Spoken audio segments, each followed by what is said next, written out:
Hello everyone, আজকেও চলে এসেছি আর একটা ছোট মিনি ব্লগ নিয়ে। আজকে আমরা চলে এসেছি রায়গঞ্জের গোয়াল পার্কে। পুরো ভিডিওটাতে সাথে থেকো।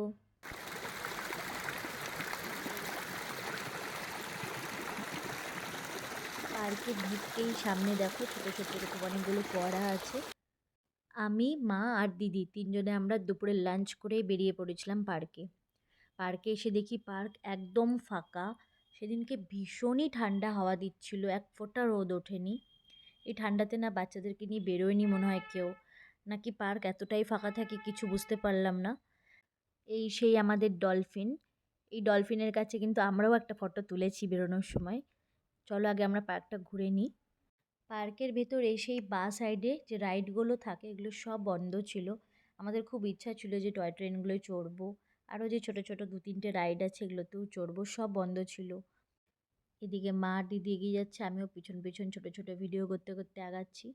চলো পার্কের ভেতরটাও অল্প তোমাদের দেখাই। এরপরে আমরাও একটা করে ফটো তুলে নিয়েছি এখানে।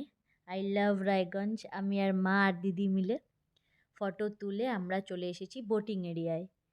এই যে সামনে যেটা দেখতে পাচ্ছ লাইট অ্যান্ড সাউন্ড, এটা সন্ধেবেলার পর ফোয়ারা হয়, লাইটিং হয় আর সাথে দারুণ মিউজিক বাজতে থাকে।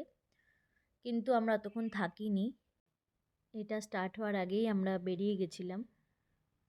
এই সাইডে সবাই বোটিং করছে আর এইদিকে দেখো কত ফুল গাছ, পরপর পরপর সব গ্যাদা গাছই লাগিয়েছে।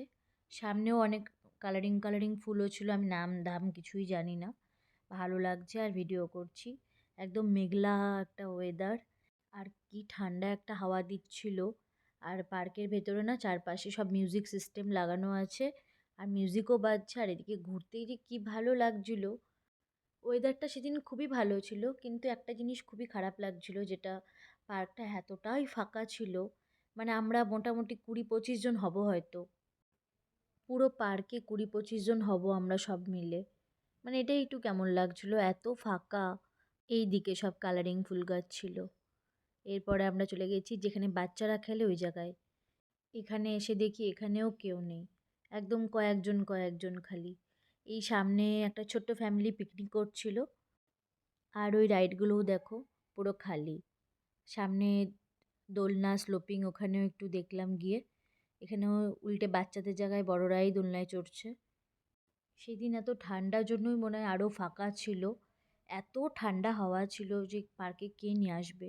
এরপর আমরা বেরিয়ে গেছি।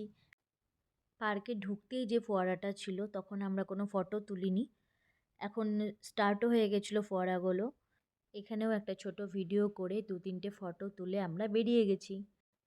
তোমাদের সঙ্গে পার্কটার পুরোটা মোটামুটি শেয়ার করলাম। আর চ্যানেলটা ভালো লাগলে লাইক এবং সাবস্ক্রাইব করে রেখো। দেখা হবে নেক্সট ভিডিওতে। বাই।